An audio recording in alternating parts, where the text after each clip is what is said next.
Well, you guys both started before me. So I don't know which one of you started first, but maybe that's where we should start. I started before Maryann, but you came shortly after. Very shortly after, yes. And was Lynn there before you or Lynn was there slightly before me. you? And then Maryann, when did you start? Who remembers? I mean, you know, in terms of centering my role in Aikido, it was kind of like not so much a one-off. It was, I lived in the neighborhood, so it was convenient. Uh-huh. And actually, since I'm talking, I'll kind of jump in. At the time, I was living on 15th Street. And in terms of my cohort of friends, I had just moved to Manhattan, like so many people, seekers in those days. And this was in the mid to late 70s, you know, rents were cheap, etc. We had our friends. Life was gritty, rents were cheap. Yeah, life was gritty. I remember folks saying, if I lived on 15th between 7th and 8th, and a friend said, oh, 8th Avenue, make sure you don't walk on the sidewalk, walk in the street. I mean, that demonstrates how long ago it was. And, you know, I had my group of folks that I hung around with, including some leftovers from high school, one of whom turned out to be a karate guy. And he said, well, right around the corner from you, because I happened to have a job, I needed to pay my rent. It kind of somehow didn't work out. And so he said, right around the corner from you, there's this dojo, just go check it out. And I remember going there, not during the week, but on a Saturday. And two folks in particular really, really impressed me by what they did with their ukemi. And one was Klaus, and I'm going to wreck his last name, Roscheit from Germany. Yeah. And he was this petite German person who had this incredible form. And I guess I was attracted to the form. And then the second person was Angel Alvarez or Angel Teneo. And between Angel and a couple other people in the dojo, Bruce Bookman being one of them, you know, they were kind of a sidebar home to these folks for various personal reasons. So I remember being attracted by that, by these two individuals and saying, okay, let's see what it would take to kind of sign up. And essentially the rest is history. You know, there's more to be said from that particular Saturday. And so Cheryl, you jump in. Well, you know, Maryann, what you're highlighting, this is what first of all, I'm so happy to be doing this. It's so nice to be just remembering what that period of time was like. I haven't thought about it in a very long time. But what you're highlighting is, I was thinking about it, it was kind of like a golden age of Aikido. Because also when I came to the dojo, who was practicing in a group in front of me? It was Sibylla and Henry Smith. And they were having such an incredibly great time. They were laughing and throwing each other. And there were so many women on the mat. It just looked like an incredible place to be. But I think of it as a golden age because yes, there was Harvey and Bruce and Angel and Lukeman and Rick Stickles and who am I leaving out? Jane and Sibylla and Sibylla, Jane Ozeki. I mean, there were so many incredible people practicing. And then of course there was Sensei and he traveled, but he would come back and it would be electric when he came back. It was like he got on the mat and the energy, it was like frenzy when he got on. It was just really remarkable. Really remarkable. Lucky, because that's the atmosphere that we grew up in. Absolutely. Absolutely. And you know, you took classes with everybody, right? You didn't take this person's class or you took classes with everybody. And so you trained with everyone. And you trained with everybody. So there was Lou Kleinsmith and there was Harley. There was, you know, Rick and there was Lukeman. I mean, you just worked out with everybody, you trained with everybody. And I remember being a beginner and people turning away. They did not want to practice with me. It was really hard to be at the dojo when I joined. There was no beginners class. There was no philosophy about beginners. Maryann, Kevin sold me a gi that was a size 4. It's it swam on me. And I didn't know. So, I'm wearing the size 4 gi, and Sensei came back from a trip and said, what is she wearing? Give her the right size gi. It was just a really Crazy. funny time. Crazy. Yeah, it's really true. The infrastructure, if that's the right word, at that point in time was like sketchy, to say the least. There Well, was one person who kind of took care of the books, and then maybe there was an accountant, and you had a few other minders kind of the accountant. depending upon who they were. This is before your time, Gina. I'm thinking of the likes of like Linda Tucci, Oh, Yeah. yes. Oh, yeah. who whatever Well, she did, Yeah.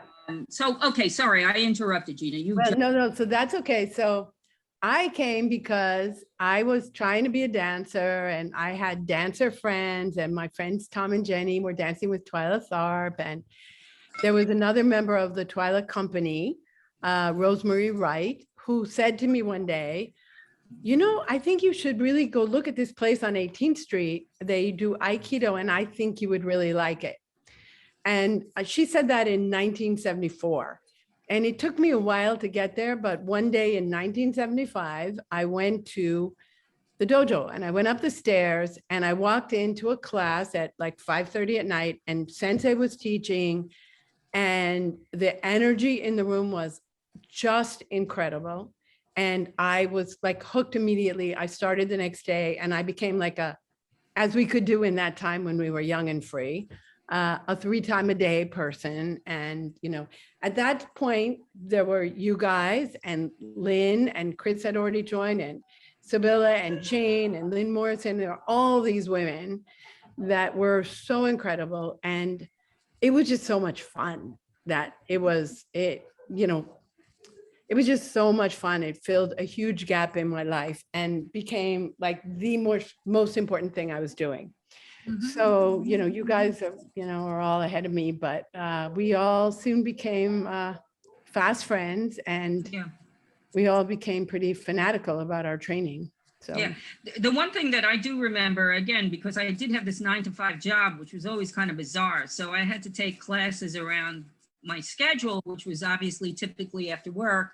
But one distinct memory, and you're touching on it, Gina, is the fact that the place was full of artists, other than the wacky morning class, which was full of Black Muslims, which is a whole nother kind of story.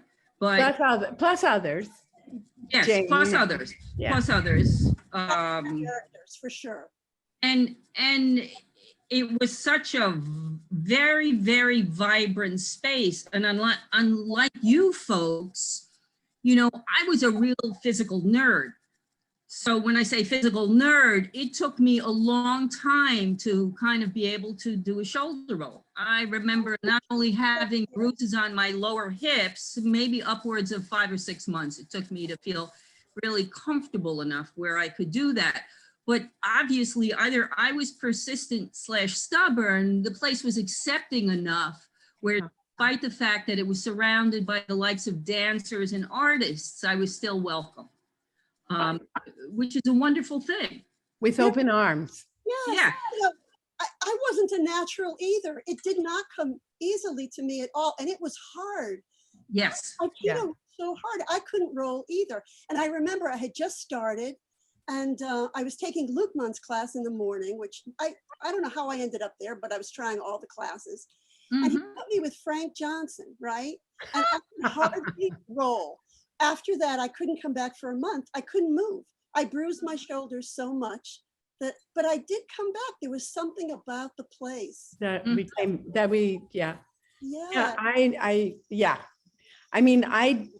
I think I kind of learned fairly quickly, but rolling and stuff, but still there were injuries along the way because, I'm like obsessively taking break falls that I didn't really quite know how to take, or just obsessively doing something like 100 times in a row to just, I don't know what.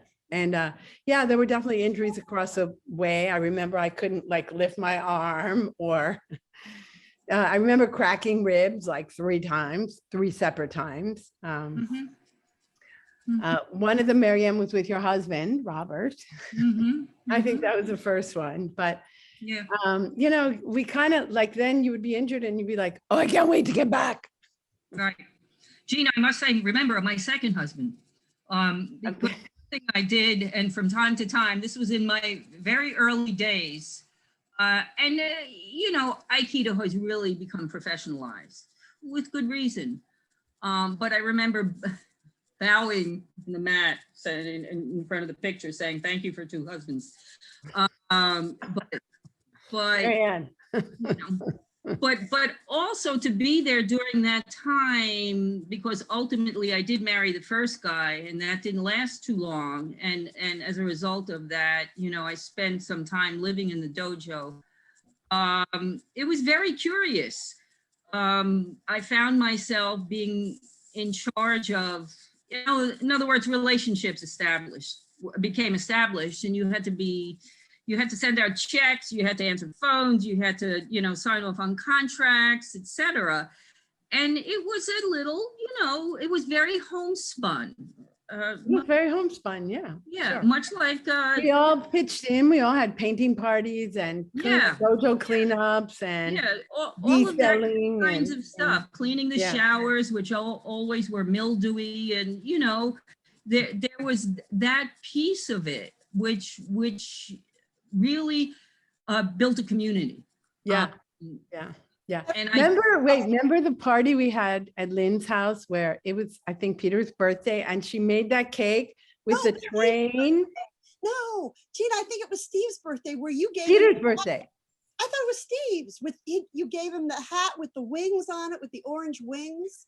I wasn't I there. remember that. I thought maybe it was Steve's birthday with the train, the little train around. She was so artistic. Oh my God.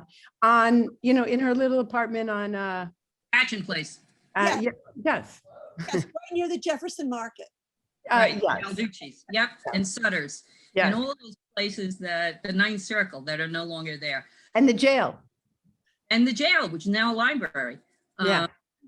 So kind of go figure. And obviously, since you're talking about the neighborhood, or we're talking about the neighborhood, specifically the West Village, Chelsea was a real dump. When I say a dump, 18th Street between 6th and 7th. You could put, yeah. I mean, but you could park there. Now you can't. Right. Yes, of course. You could do things like that.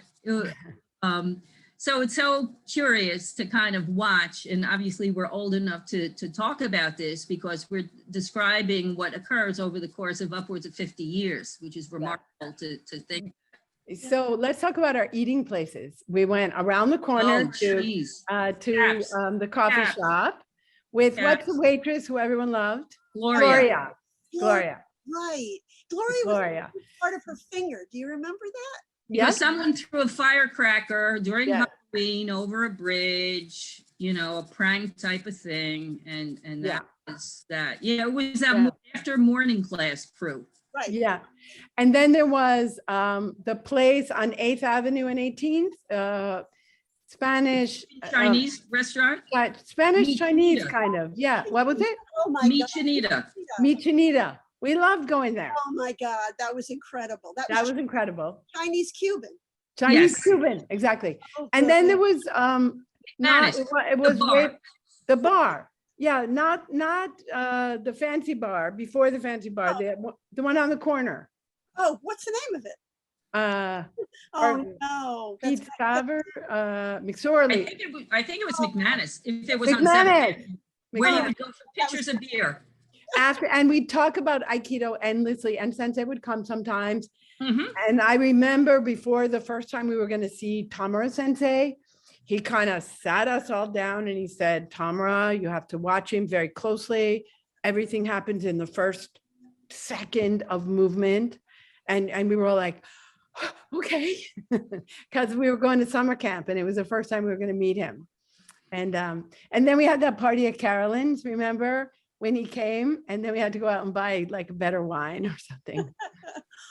But everything was a party, right? Everything was a party. Everybody brought beer. It was a party. Cleaning the mat. Everybody brought. It was a party. It was a party. We drank and we worked out and we cleaned. That's sort of what we did. Yeah. And everything turned into a party. It was just really. an It was amazing fun, but you know, in terms of feeling supported as women, I think we absolutely were. Oh my I God. think Sensei was very proud of his students, but of his women for sure. Was And definitely. I think that we were supportive of each other. I think the men were supportive of us and we of them. I mean, we were all kind of in the same boat. Not, I don't know what in the same boat, that doesn't make sense, but we were all just kind of practicing together wherever we were and supportive of each other, which was a beautiful time. But the Mhm. dojo was small. And, you know, you think about it, like Sensei was our teacher, but he was only like 10 years older than some of us. You know, we like, it's like when I had my restaurant, and the best period in my restaurant life was when the waiters were 10 years or less younger than me, because we were like a team. But then as soon as I got older and the waiters and waitresses got younger, kind of changed the picture, because then you're sort of the boss, you know. Mhm. But before that, we were all just doing it together. And I think that's part of what the early days were. We were just all doing it together. It was Mhm. so much fun. And Why don't you two talk about the trips? Because I didn't really participate in the trips. The trips were amazing. travel. It was Mhm. so much fun. It was so Mhm. much fun. Every seminar, and Cheryl, let's think of them. I mean, Montreal many times, Yes. Pittsburgh to Toronto. Andy's. We also went to Toronto. That's where we went to the racetrack. Oh yeah, that's where I dance on the table. I know. And Oh, that's where we had to leave in the middle of the night because we were so cold. it was freezing. And we got to Syracuse the next morning and we couldn't even like, yeah. We had a problem with the car too. The car was freezing. And Right. Steve was driving and I was the designated keep the driver awake person. So I'm just like chatting away all night long about whatever to keep Steve awake. And we're all like, Yes, because at that point we started to go in a van. Before that, we were going on some trips individually, but at some point, the group of us started to go. So go together. it was Peter and Steve and Butch and Lynn and you and I and who else? That was mainly us, mainly. Chris was usually dancing and traveling with, she couldn't. and Maryann couldn't, because I know she had a straight job, 9 to 5, Mhm. Mhm. serious job. Most of us were, I was a waitress and a bartender, so I was like free as a bird. And I quit my job so that I could practice Aikido. I went Oh, to so graduate you- school yeah. so I yeah. could practice Aikido full time. So, Yeah, because I didn't care about going to school. I just cared about practicing. yeah. It And was really the Yeah. fun. Gina, we Yeah. went to Andy Demko's. Yeah, we went to Andy's, we went to Florida. Yeah, yeah. And we went to Florida, and I remember all the people who had volunteered to drive like backed out. On our way home, I think I drove the whole like thing myself. Mikey Doyle was like, no, I had too much to drink last night. I'm not gonna. And whoever else was supposed to drive, nobody wanted to drive. And I'm like, oh, okay. I think I drove the whole, and then I said, I am never driving to Florida again. But that was a fun trip. We stopped on the way back in Georgia, I think. We stopped at Clyde Takaguchi's, I think, on the way back. So that sounds right. Yeah, I mean, but no matter what we were doing or going through or how tired we were, we would get somewhere, we'd just put on our gis and train and Yeah. then get in the car and go. It was really Mhm. great. And Sensei's Yeah. wife, Mrs. Yamada, used to make food for us. Mhm. We used to make rice balls. I remember there was a rice ball with The rice balls were unbelievable. oh, they were really They were unbelievable. And then when we would come back, we would go over to their house yeah. and have dinner. And yeah. Then I went to, the first time I went to La Côte-sur-Loup in France, when Sensei was teaching, I think it was probably, maybe it was the first time he was ever there, but he brought his whole family, and that like they were young kids, you know. I mean, Risa was like 10, I think, you know, and so that was really the first time I kind of hung out with Mika and Tatsu and Risa. And Mika and I were kind of hanging out a little later than the rest. But yeah, we had our little French adventures. Mhm.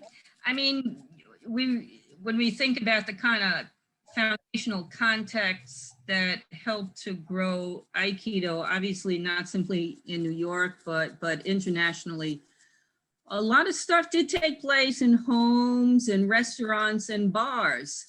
And I gotta believe, and it was not something that I had asked for, because Sensei oftentimes, and he still does to this day, would have light bulb moments. He would kind of come upon an idea. And Mhm. there's a backstory to it, which is the subject for another video. But he kind of decided that, Maryann, you're gonna run summer camp. And you're gonna run it with Chris Varjan. And Mhm. two of us knew what we were doing? Of course not.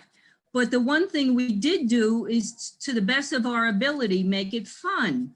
And that included having matching outfits at registration, and Which remember yeah. that there was a soundtrack playing at registration, and being mindful of the after work cafe or a party hour, because, you know, people are training hard all day. This is when we were still at Hampshire College. Yeah. So, you know, we always, and this is a function of Sensei, we always like to infuse training Some fun. Yeah. practice with fun. Yeah. And Maryann, don't forget our 3 or so that we Yes. did together. Yeah. And we Yeah. remember the karaoke I did it. and the cookout.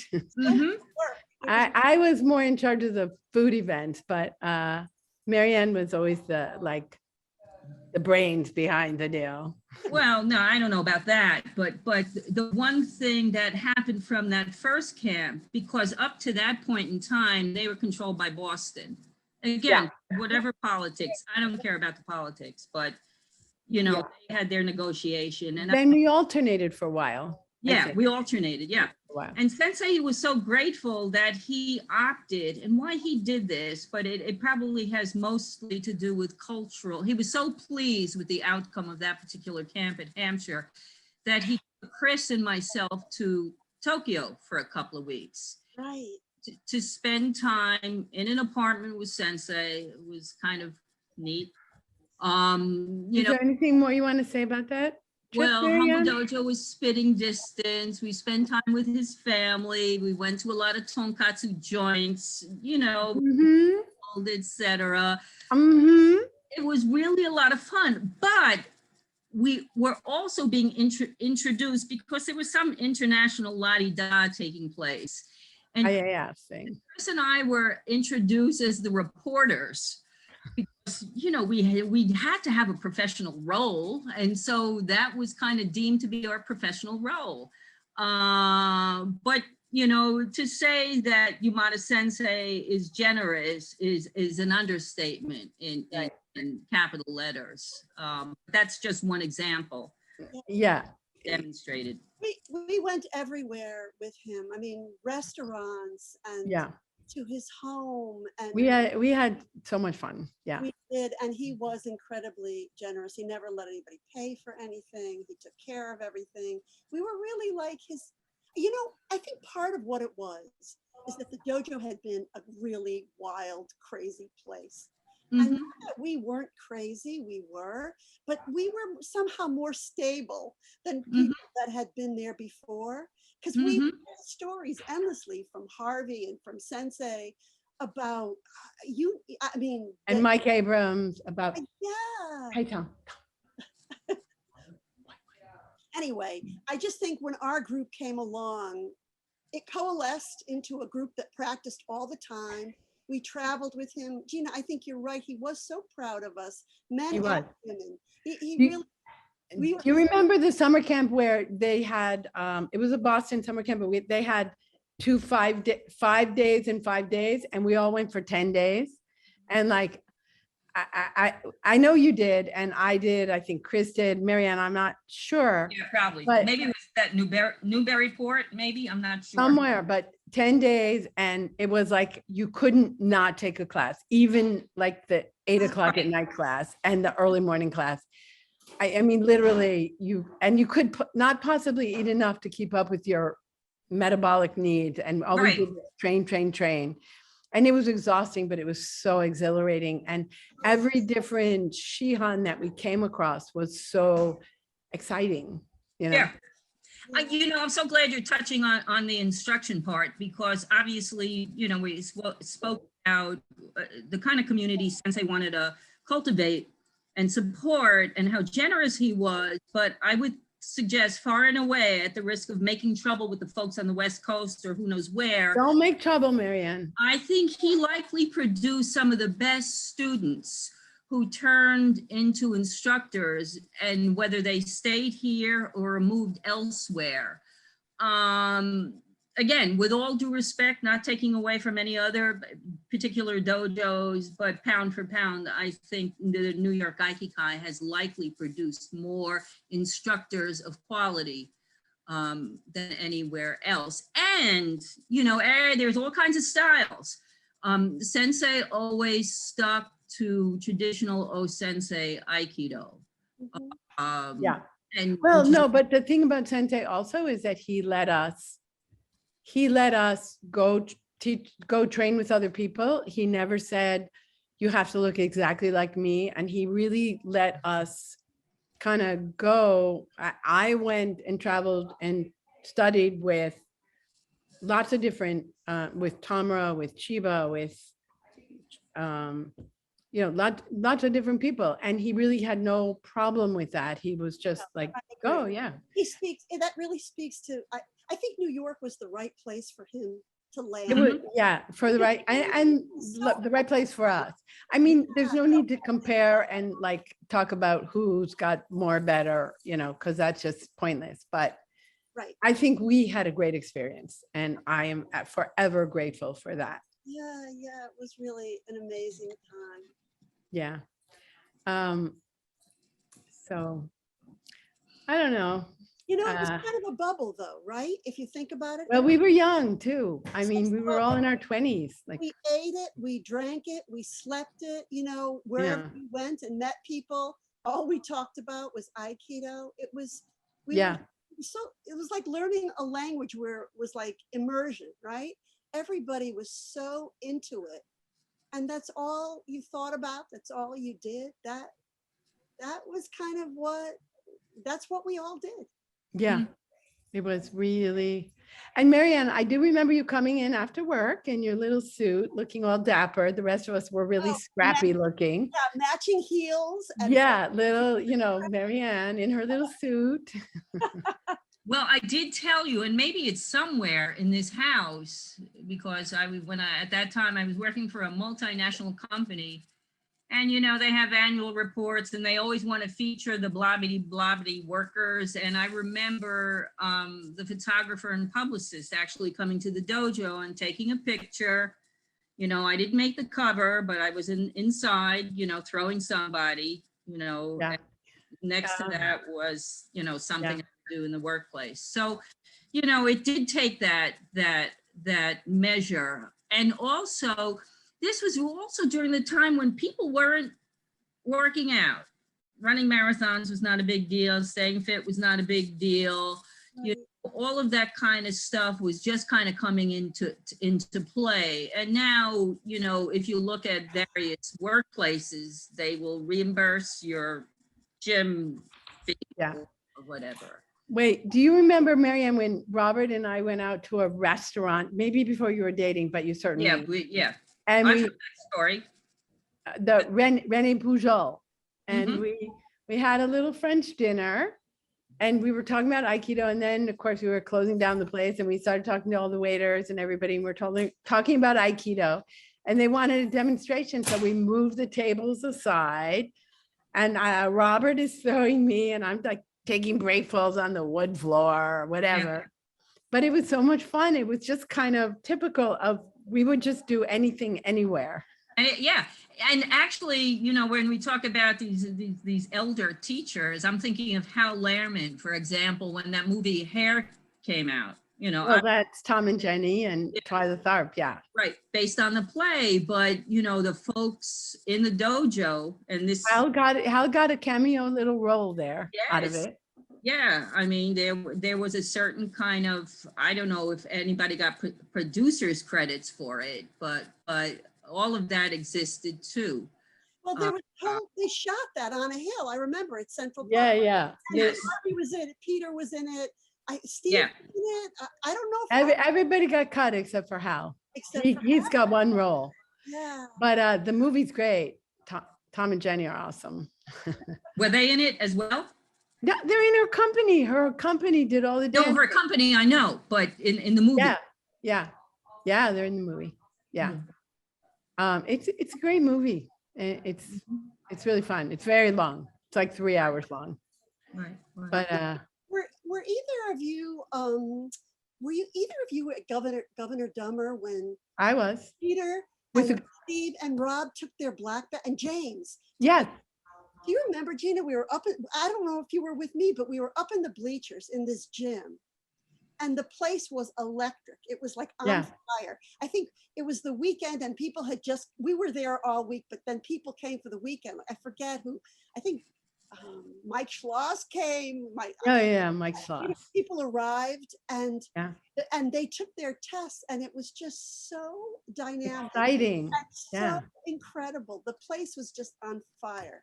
And then do you remember when we were in Florida and James was taking maybe Nidon or something, and he was ready to kick ass and for the freestyle, he was ready to Wait, Gina, wasn't that our Shodan test? Didn't we go? No, when James was testing and Sensei called for Kemi, you, me, Lynn, and Chris, but he made a point of doing that, and it was beautiful. It was like a stroke of genius. But I think the moment was like everyone's like, "Oh my God, James is going to kill me!" And then Sensei calls us, and it was beautiful. It was quite beautiful. Yeah, it was amazing. But didn't we take our Shodan in Florida? Well, I think we took it in New York, but. Well, maybe we took it in Florida. I don't remember. And I don't remember our Nidon. I know we took our Sandans in New York because I know I went to work right afterwards. Well, we did. I'm not a Sandan. Oh, okay. Well, I did. But our Shodans, I thought we took them at summer camp. I thought we went to Florida. Maybe. I remember James was definitely there because I ended up throwing him in one of the freestyles. Yeah, I think he called him for us and then us for him. Poor James. Yeah, I think we took Shodan and they took Nidon. Maybe it's the same day. You're right. Yeah. It would make sense. Yeah. Yeah. And it was beautiful. It was beautiful. Yeah. As we talk about this, I mean, obviously it goes without saying, but I want to recognize certain of those people who are no longer with us. And, I'm thinking, for example, obviously of Butch, who played such a tremendous role in the Aikido world. I mean, obviously he was, Sensei's kind of partner. Right-hand man.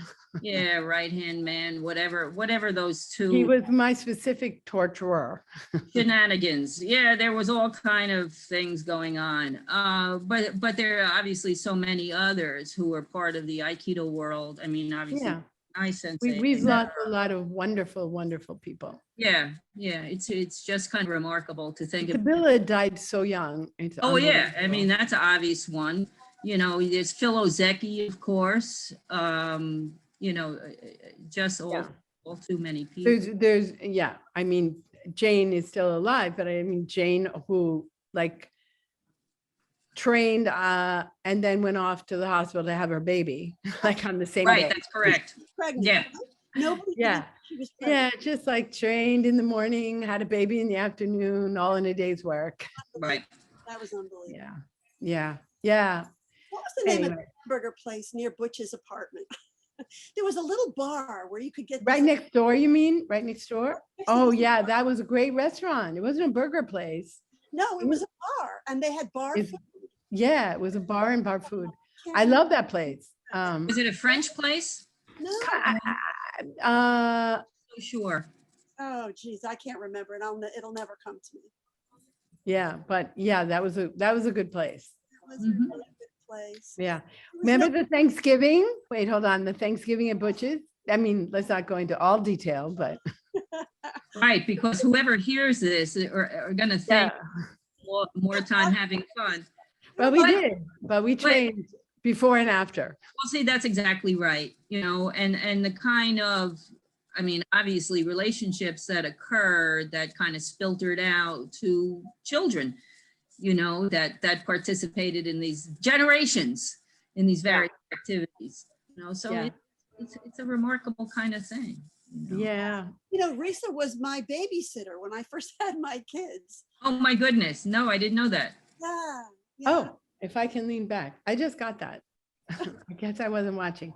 You're fine, Maryann. Teaching. Oh, teaching. Well, I'm still teaching. I guess I'm still active and teaching.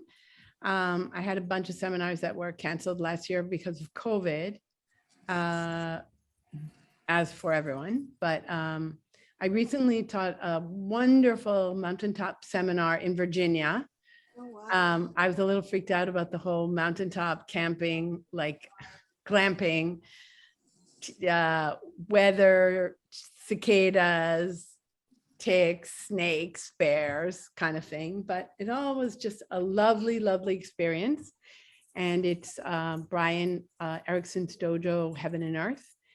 And he was taking a little break, but his students are lovely. And we sat out talking by the campfire. It was a lovely, lovely experience and great training. And some kids, which was nice, involved, you know, mixed in with the practice. So that was good. So I'm still teaching and I hope to teach more. Cheryl, I don't know, are you training still at all? No, you know, I injured my shoulder about 5 years ago, and I think I've been reluctant to roll on it, but I think it's healed. I think, you know, at this point, I'm probably able to do it.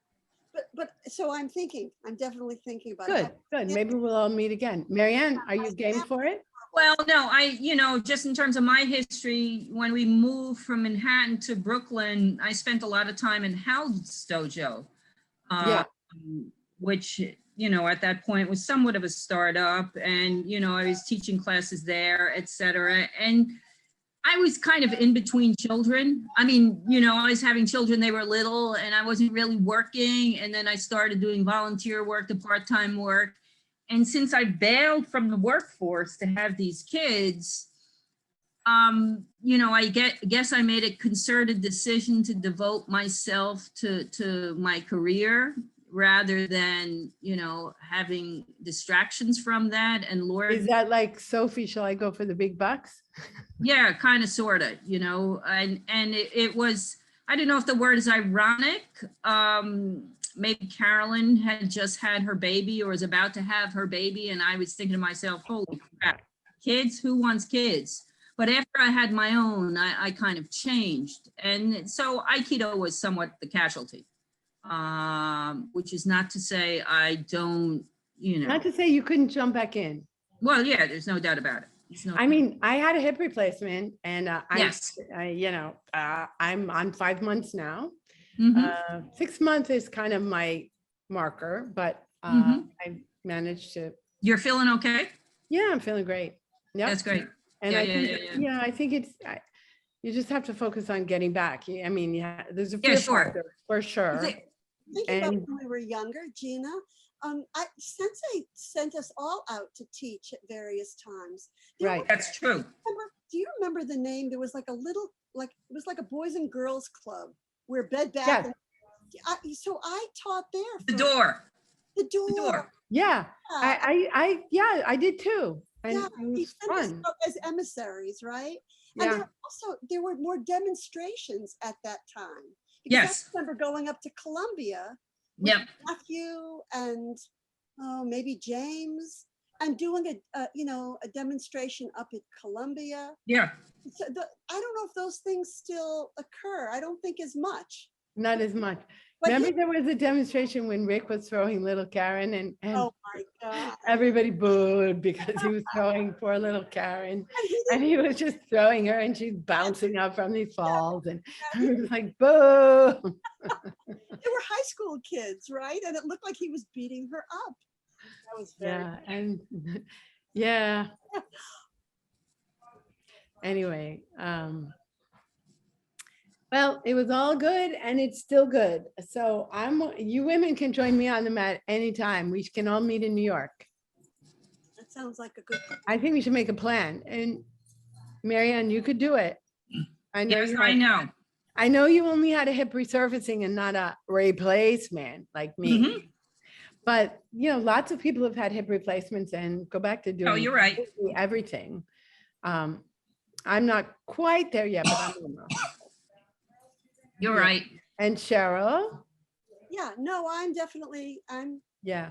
Definitely. I mean, I don't think I've ever missed a summer camp in all the years that, in all the years. But that's always fun too, because you can hang out, you can train, and then you can also hang out and, you know. But Let me ask you, Gina, since yes, you obviously persisted, how would you say Aikido has changed? I mean, if you want to talk about it here in 2021. well,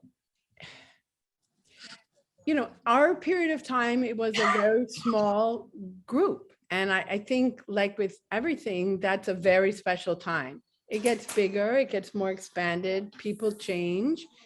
More and more people become advanced, more and more people go out and teach.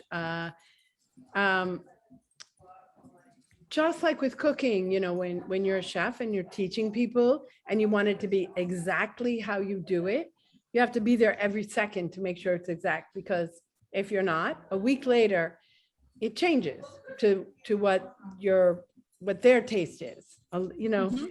Aikido too, people grow and they change and they bring in their own personalities or their own styles or their own body type. Or so Aikido's huge now. It's all over the world. So it's Mhm. certainly changed. That has its pluses and minuses. Maybe it's not quite as pure as when we were strictly going by, you know, exactly what O-Sensei taught. But Or for the labor of love. I mean, I remember, and you know, it kind of didn't sit well with me. When people started getting paid for private lessons, you know, typically people would, you're prepping for a test. I mean, since you mentioned Shodan, et cetera, after class, folks would train or practice with whoever, you know, just to go through your paces. But then that kind of changed and money came into play. I just kind of found that interesting. And I get the fact that you want to pay people for their labor. and But if you're becoming a professional, but right, even you're giving your right, personal time and expertise. So, right. you know, so I don't know. One thing that I would like to mention, just, you know, since we've had a year and a half of COVID and not really being able to practice, is how much Aikido helped me. And Cheryl, you probably find this too, and Maryann too. Just in working during the pandemic and all the stuff that we had to go to, and how to address all the issues that came up, including grieving, Right. screaming families, Right. Including a feeling of real helplessness and hopelessness for things that you could not control, including a certain kind of exhaustion and needing to just like get up and be positive every day, because everyone you're working with was going through the same thing and everyone was struggling, including a tremendous fear of what we were facing. And like, even though I'm putting on my PPE, like, am I going to get it today? Am I going to bring it home to someone I love? You know, blah, blah, blah. So I think one of the things that was very important to me over the past year was trying to, and yoga has helped me with this also, because I'm a regular yoga practitioner, but just trying to figure out how to take that in your life and be able to use that energy, that breathing, that calmness, that centering, and kind of move from there. People, how not to fight with people that you're working with when you disagree, and when everyone is so stressed that you know, everybody's on edge. Right. How to just kind of find a way to get through every day. And I Right. would say that Aikido off the mat is equally important to Aikido on the mat, and Right. whatever beautiful break falls you do, or how hard you can throw, or whatever. Aikido off the mat, I think, is really the goal of what we're doing. And I mean, that's really a brilliant point. And Cheryl, you're in the helping professions. You know, I think, you know, various practitioners, whatever pundits have kind of talked about the mental health fallout as a result of the pandemic, and whether you want to use the expression PTSD, et cetera, we're going to see this for For years. sure, PTSD. And we don't know what it's going to look like. And so things like Aikido, and again, I'm interrupting Cheryl, I just asked you a question and I'll stop right now. Just in terms of where you see this going and potentially the role for Aikido as a curative or restorative activity. Well, I think you're highlighting something that is somewhat philosophical, which is, what is it about this art, right, that draws us all to it and keeps us there and compels us? And you do it over and over Right. again. You repeat it, trying to get it right, trying to get some kind of, and each time you do it, you're almost there, or you're really far from your goal. But there is something about it. And I don't know that I can easily articulate what it was that compelled us and continues to compel us, that in whatever form. that really Right. it just draws us to it, and Right. and you just kind of want to be a part of it. It's just I think just thinking myself how I've used it in my work. Right. Sometimes I'll be speaking to a patient and I can either join them in what they are talking about, or if the timing is just right, I can enter and make a change. But you have to know when to join and when to validate and when to highlight something completely different, like an entering move. So I think there are ways that we do apply it. And it really is a bodily, it's an interesting concept, right? It's a bodily art. We do it and we do it repeatedly with our bodies, but somehow it translates into language. It translates into words and actions. I think it's because really our daily training is training our instincts. So yes, it's a physical move when you're on the mat, or it's another kind of move when you're not, but really what we're training is our instincts, so that we become more instinctive and able to deal with kind of whatever energy is. Well, see, this is it. And, the repetitive practice, and you both highlighted it so very well, it's internalized to such a degree that ultimately, and it's not even conscious, but ultimately the output is that, okay, I'm not going to have a fight with that person. I'm going to redirect it. And it's a daily challenge.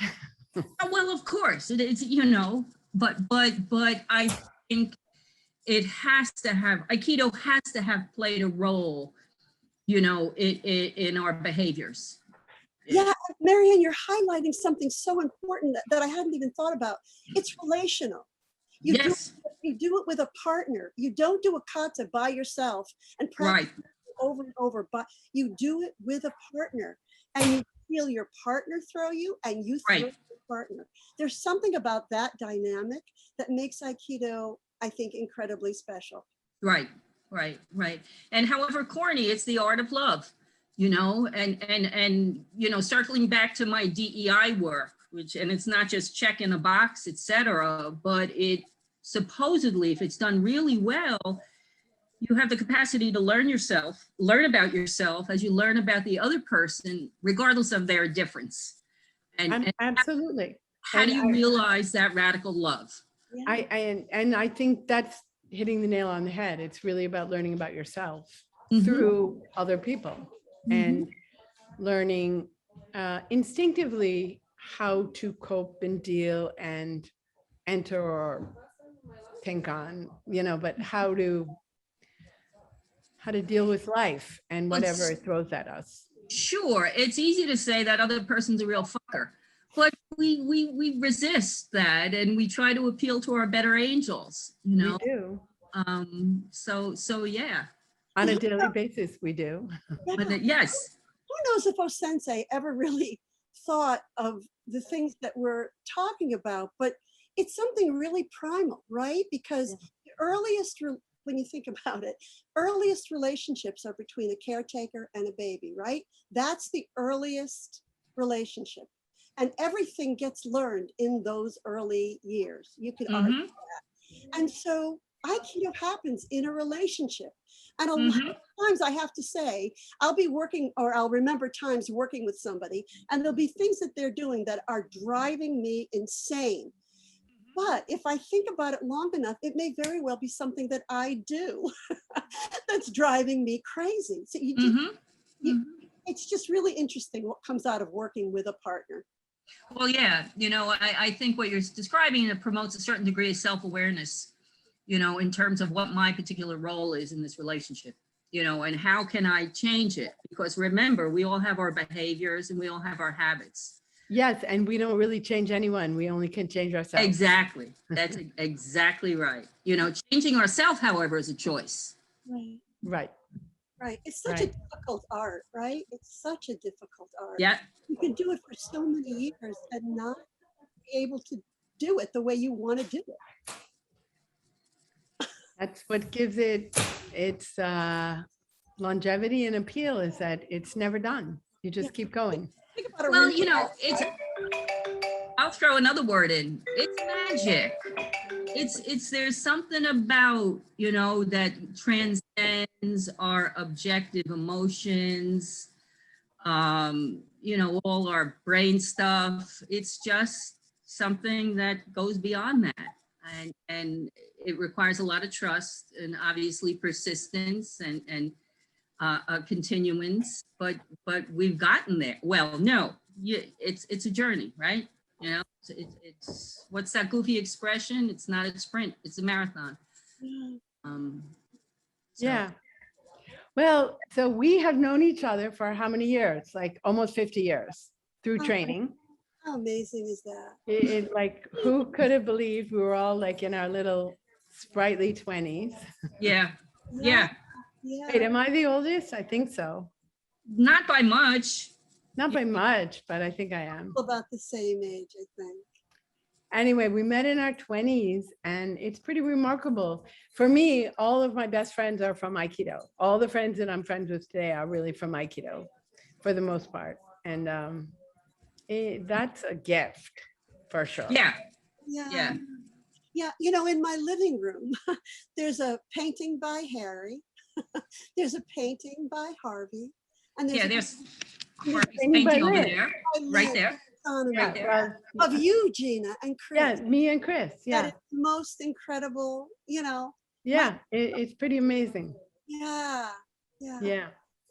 I have a copy of that picture, but Uh-huh. Yeah.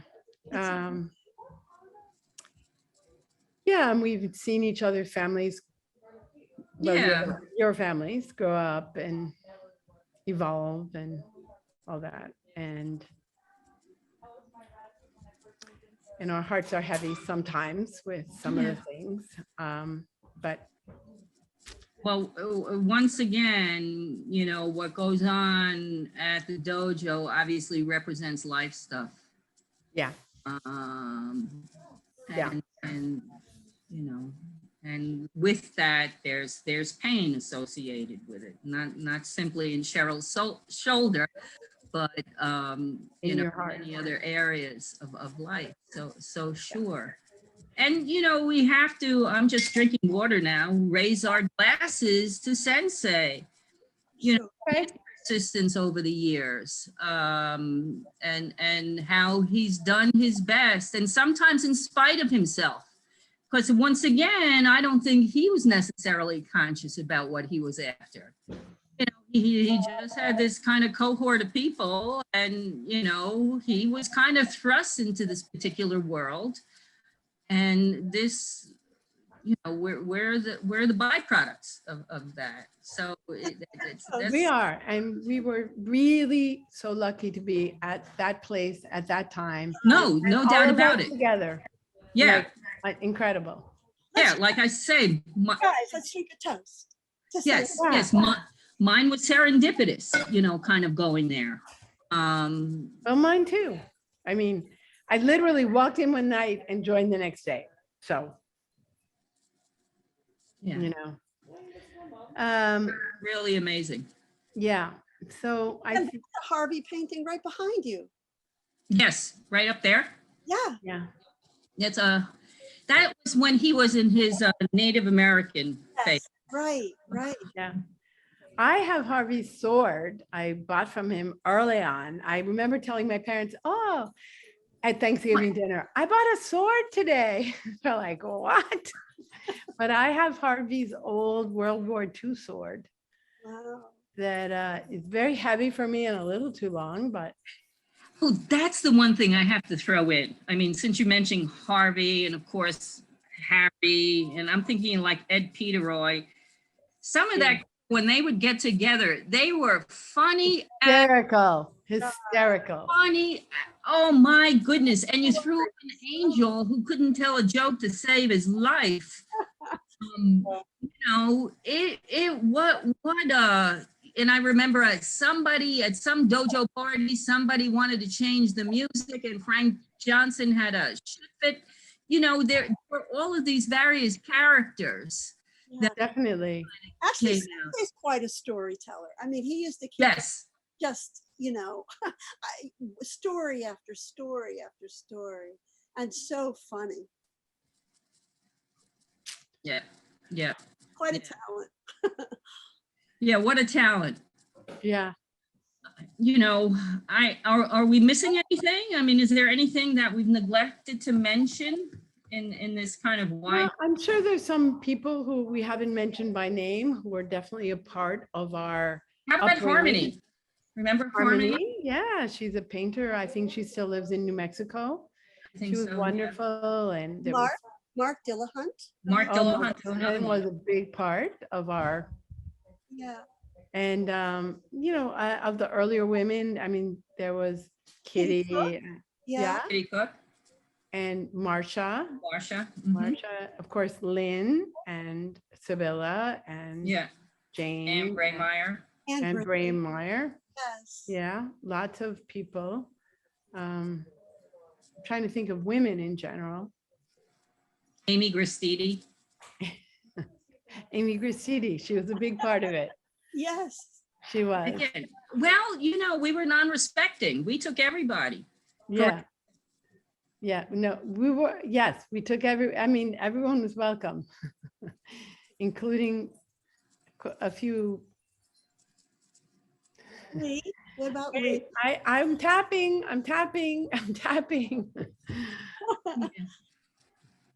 Yeah. Okay, do we have any closing thoughts? As kind of we wrap up what's been a very fulsome conversation. Just how lucky we all are. How lucky These, we How are. lucky we are. Yeah. To have been at that place, at that time, to have known each other, to have experienced what we experienced. It was Yeah. in my It mind. was for sure a very magical time and place. It was. Yeah. And our friendships to 50 years later are a testimony to that. So, right, which reinforces what Cheryl said about the power of relationship. yeah. Relational Yeah. Aikido is, and we're living proof of all of that. And forever grateful to Sensei for the organization that he started that was really so exciting and all-inclusive, that gave us our start and nurtured us really, truly. So love you guys. Love you too, Okay. and you, Maryann. Oh, thank you, Cheryl. Thank you, Gina. We do what we can, right? Yeah. Well, so we need to have a get together. We can plan that separately. We don't have to do it on camera. Yeah. But we need to have a get together, all of us. Yeah, so we can talk about the stuff we couldn't say now. Yeah. And a thank you to Kevin and Thank Yes. Steve. Thank you. Yeah. Thank you, Sharon, for organizing this. Aleksey. Aleksey, and thanks for having us be part of it. Yeah. Yeah.